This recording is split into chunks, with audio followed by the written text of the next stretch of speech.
Welcome, my friend, to One Piece chapter 1082. That's right, the chapter that was supposed to be on break and not out yet is out, and we are going to review it. But before we do that, my name is Richard, this is my wife Claire, Hello. And this is One Piece of a Dream. You know, we've never actually told you guys what the dream is. The dream is to get this channel to at least 1 million subscribers at some point in the future, and the channel itself is One Piece to get to that dream. So overall, the channel is the dream. So there's only one piece to this dream, which is the channel, means that this channel is the One Piece. Welcome to the One Piece. Let's go ahead and hop right into the actual chapter. The chapter is titled, Let's Go and Claim It. Let's go claim what? Well, I'll give you two guesses. It's either A, the One Piece, or B, the sushi roll from the sushi shop across the street that I ordered like a few days ago and ate already. The answer should be pretty obvious. It's not the sushi roll. It's obviously sushi. See, don't listen to her. She gives you bad info. Anyway, let's go ahead and actually get into the chapter. It starts with a cover story. We're back to fan request, as we know, of Chopper, the cotton candy-loving reindeer, eating a big, fluffy cloud of cotton candy. It's as cute as I was expecting it to be. It's made of Zeus, by the way. Chopper's eating Zeus. Yeah, you could argue that this is some weird form of... Does this mean he can use electricity now? Yeah, that'd be pretty cool. Actually, Thunder Point! Yeah, I can see it. That's a pretty cool idea. I like that idea. Maybe there should be a way that Oda could think to, like, implement Zeus, or at least some form of electrical powers into Chopper's hooves. That'd be a pretty cool thing. It'd be like what Carrot can do. How she uses electricity when she cuts people with her claws. It would be Chopper doing the same thing, but with his hooves. Yeah, it's a pretty neat idea. Anyway, let's get into the actual chapter. The chapter starts with a very, very depressing newspaper article. And that newspaper article... We're actually going to have to take a moment of silence here in a minute in remembrance, because it's a obituary for Vice Admiral T-Bone. One of my favorite Vice Admirals to ever sail the six seas in One Piece. Or however many there actually are, but as far as we know, there's 6. But one of my favorite Vice Admirals to ever be a Vice Admiral, other than maybe Garp, and that would be Vice Admiral T-Bone, named after a T-bone steak, because he was so important to the story. You see, recently we've started rewatching and also rereading the entire series of One Piece, and I was gonna ask, I wonder how many people actually remembered him. Probably not many, but we are gonna make you remember him in a minute if you don't. But we recently rewatched it, and we got to the Puffing Tom where their CP9's transporting Nico Robin back all the way to Ennie's lobby, and the Rocket Man train is pursuing them from Water 7 with Luffy and all of them on it. Yes, and Granny Coco and all that, she's piloting it, whatever. But Vice Admiral T-Bone, who was Captain T-Bone at the time, was a very funny captain. I'm sure Oda figured that he would just pick this one based off of he probably just opened up his notebooks, went back and looked at all the Navy officers that he had, and then was like, either he blindfolded himself and just went like this, or he put all the names up on a dartboard and just threw a dart at it, and whichever one it landed on was the one that got killed. And T-Bone Congratulations! Your prize is death. Yeah, T-Bone was the unlucky one who got killed by Oda's pen. But basically, T-Bone was killed by a civilian. And if you don't remember who T-Bone really is, he was the captain at the time who was really into making sure his men were safe. Drama queen? Yes, like one of his men had a bug bite that he had scratched till it bled. And Vice Admiral T-Bone went up to it and said, "Oh, you're injured!" And he went up to it and was like, "Here, take a piece of my coat." And he ripped off a piece of his coat and tied it around it. And every time one of his men would get injured, he just kept ripping off pieces of his coat and like tying it around it till his coat was almost nothing left. And they were all just like, "No, please stop. You're not going to have any coat left." Yeah, eventually you're going to be naked. But no, he wasn't. That didn't happen. But it did happen at the same time with the coat. And he's like, "I don't care. The safety of my men is more important than my coat." Vice Admiral T-Bone, he had some really quirky aspects to him. He really didn't like crooked sword play. So much so that when he swung his sword, not only was he using a straight sword, but he was also only doing right angle cuts. He was doing only right angle cuts. So like he would go and make a square rectangle or something and then fire it at you. So you'd get hit by a literal square cut. Weird, right? I mean, so if you use the katana or any other kind of curved sword or like a sickle or something like that, you were already pretty much hated by Vice Admiral T-Bone, and he basically didn't like you already. You're already on a shit list. He was certainly an interesting fella. Yeah, you were already going to be on his shit list, especially if you were a pirate, obviously, but, you know, he was pretty ballsy guy. I mean, this guy actually got up and stood in front of Rocket Man, and Zoro was on the, you know, the front of Rocket Man, because Zoro saw that he sliced up his Sea King and was like, hey, this guy looks pretty tough, I better go out there and do something about it. And Zoro gets out there, he's like, hey, if you don't get off the tracks, we're gonna run you over. And then Vice Admiral T-Bone, or Captain T-Bone at the time, was like, I don't care, I'm not moving, do eviler, or whatever he said, you evildoer. And he was like, alright, suit yourself, and then Zoro sliced him up, and that was the end of that. But, yeah, he's gone now. He's dead, so we're gonna say a prayer for It's official. It's official. We're gonna say a prayer for the Vice Admiral. I don't care who you pray to, but pray with us. We're gonna basically pray, I don't even know, let's pray to something. Dear state gods in the afterlife, please see Vice Admiral T-Bone off through the river Styx in the Nile, all the way up to Valhalla, and let his soul rest with Zeus on top of the scratching post of Zeus's kitten that he loves so much that he sometimes throws him down to earth as Cerberus to scratch up all the evilers or pirates that come to Thriller Bark. Amen. That's all I got. I don't pray. I'm sorry. I don't know what I'm supposed to pray to. That was a whole combination of shit. Hey, look, I should have probably thrown Satan in there too, but I couldn't think of a way. He already kind of looked like a zombie. He kind of looked like somebody you would see at Thriller Bark.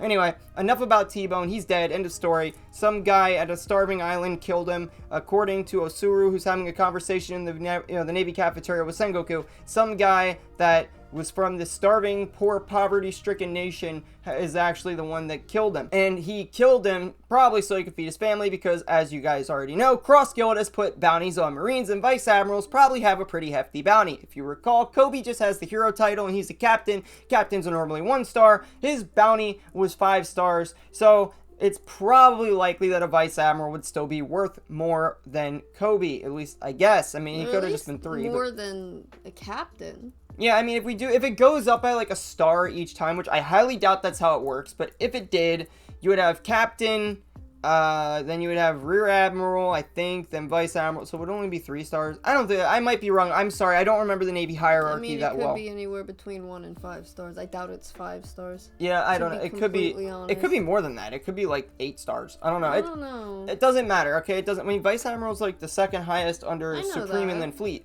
It just doesn't seem right for T-Bone. It doesn't really matter. What matters is that whoever killed T-Bone, their family is going to be eating very good tonight. As long as they don't get robbed. Yeah, by the other poor people on the island that are inevitably now going to target them because they are not starving anymore. We go back to Suru and Sengoku in the cafeteria. We're having a conversation about this exact subject, and then Hina comes in, and Sengoku asks Hina, hey, where is Garp? I want him to try this new flavor of rice cracker that I have just, started eating here. I think that's so sweet. Yeah, and then it's funny because Sengoku used to be this strict fleet admiral who was just kind of a dick, and after Marineford he changed, retired, and all of a sudden he's not such a dick anymore. He's become more like Garp.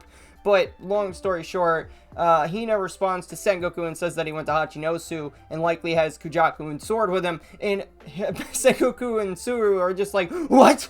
Oh my god! He's crazy. As if you didn't know about it. Yeah, as if they didn't already know that Garp was insane. I mean, they didn't already know after all these years that Garp would go to Hachinosu by himself to rescue his pupil. Come on, man. Himself.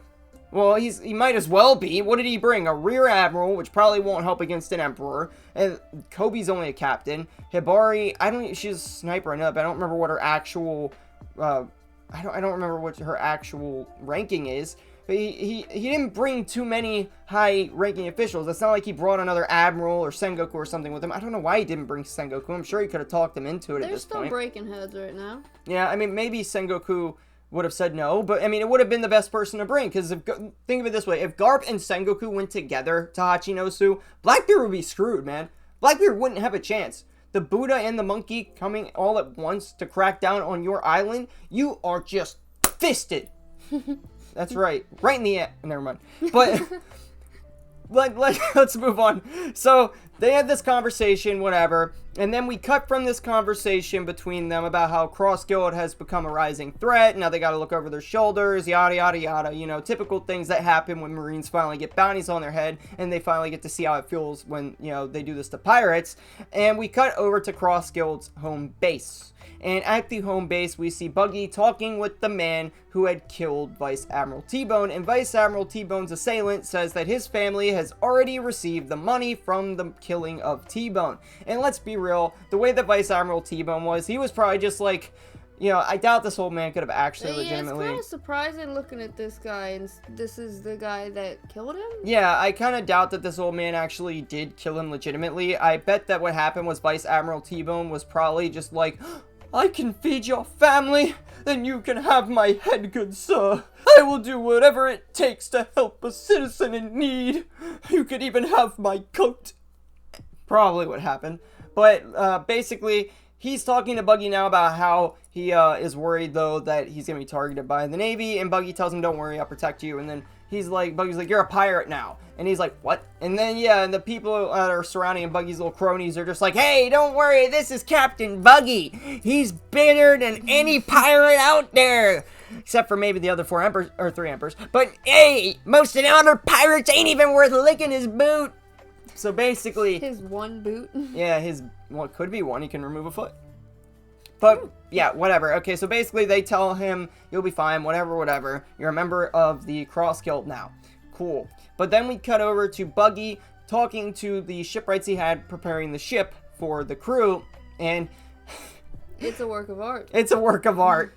Buggy is, like, freaked out because he sees it. He's like, oh my god, again? Because they come up and like, hey, we figured you should be the figurehead, and it's literally a circus-themed Buggy freaking headed ship. Like, it's got Buggy's face on it. It's beautiful. And Mihawk and Crocodile come up and are just like, hey, what the hell? We can't ride in this. And they're pissed off, so they kick Buggy's ass, even though it had nothing to do with him. His men just did it. Same thing they did with the posters. The whole reason he's a Yonko is because his men are so loyal to him and love him so much that they think he's actually the mastermind behind everything, when in reality he's not. They're literally getting his ass kicked over and over again. They don't even realize it.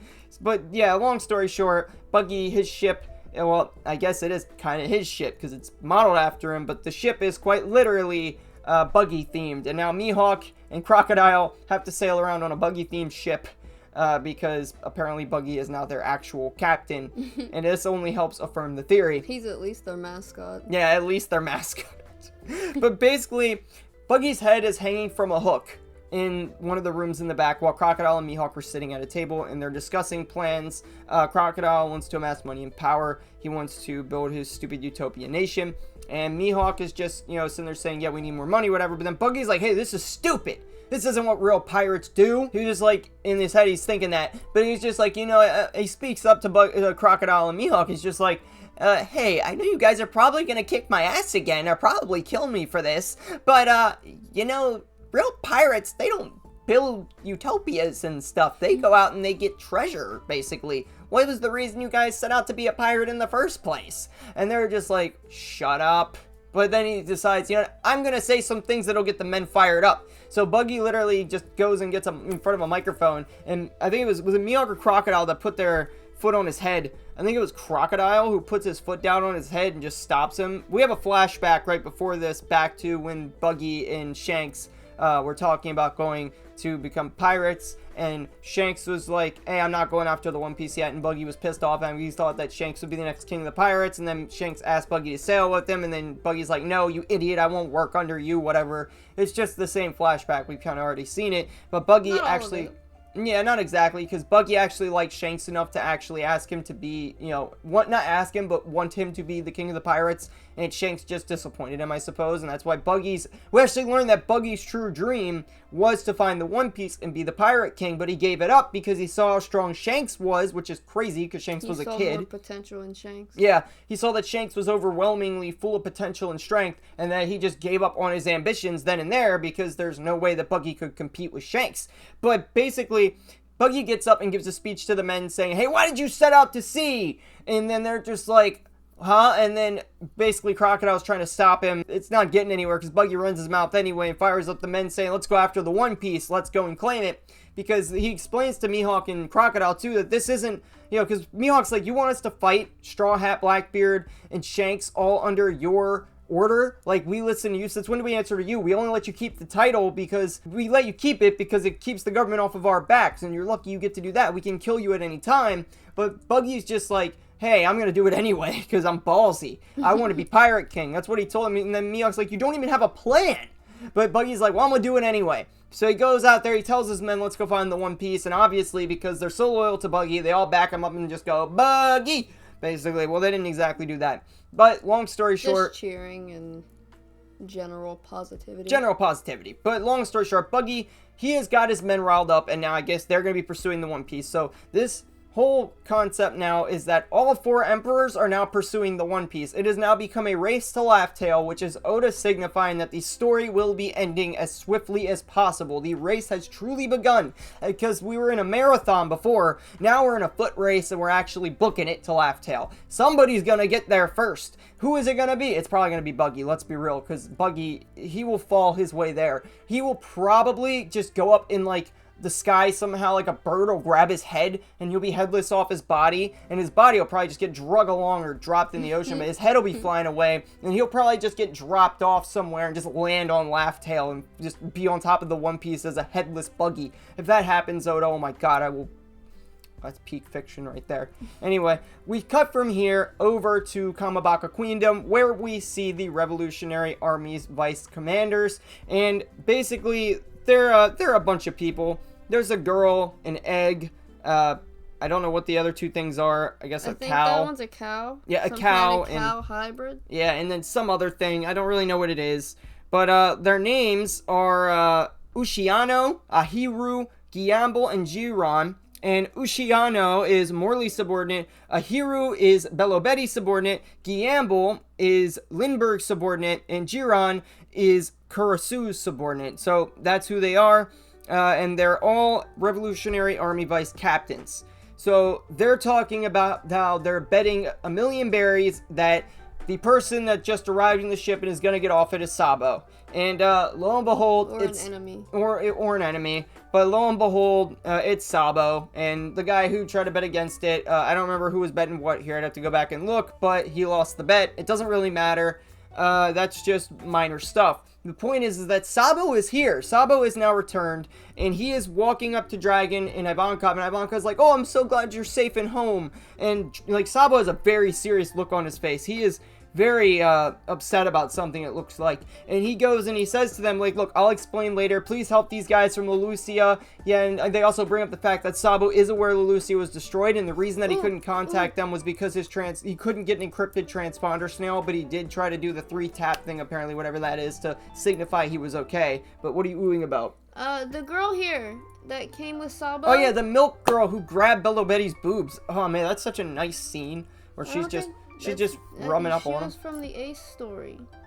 Yeah, but she also grabbed Belobetti's boobs at the same time. She was carrying milk. Same girl? It's the same girl. Huh. Yeah, so we got titty grabber there. Well, actually, she motorboated, though, if I'm being accurate. It doesn't really matter, but she's there, too. Yeah, she did. She really did. She did. But basically, we go and now see that Sabo is going to be speaking in the next few chapters. I don't know about the next one, but maybe one of the coming soon chapters to Dragon and Ivankov about what actually took place at Mary Joa. So this is big. This is like massively big, because we may actually get to learn who Emu is. We may see who is ruling the world here, and we're going to learn a lot of things that we have been asking questions about. At least I hope. Oda may not drop all that at once, but if we do get that information, that's going to be incredible. Yeah, we know Emu's name, but we don't know Emu's face, and Sabo might have seen who sits on the empty throne. If Sabo saw who sits on the empty throne, we are going to know who it is, and that might give clues about what the One Piece is. That might give clues about things like what's going to happen towards the end of the story, things that we couldn't have imagined, and it's going to tell us if this is actually God of the Ocean or Goddess of the Ocean that actually sits on top of the world and rules everything behind the scenes, and not actually the 20 nations. I'll tell you one thing, though. I'm really excited to find out. Yeah, I'm excited, too, because people have been speculating and making theories on this for freaking years. Nobody has had a clue what's going on, but now we actually have a way to find out what's happening, and we'll get to know what really happened with King Cobra. I think it's pretty obvious Sabo probably did not kill King Cobra unless Emu has some way that she can take control of people's bodies like Doflamingo, or he can, whatever, maybe Emu's a he, I don't know, but Emu could take control of people's bodies and maybe force Sabo at the time to kill King Cobra to make it look like Sabo actually was the one who killed King Cobra, but I doubt that's probably it. It was probably just a setup, because King Cobra, if we remember right, he was digging. You know, you remember, right? He was trying to dig in to the Void Century and stuff, and you know, he wanted to know things that he wasn't supposed to know. So it's not unlikely that the government themselves probably killed Cobra. Let me know what you guys think happened to Cobra down in the comments, and what you think Sabo is going to say next week. Who do you think Emu is? I am so curious to know your guys' thoughts on this, because I want to see if any of our predictions end up being right or not. If they're correct, oh my god.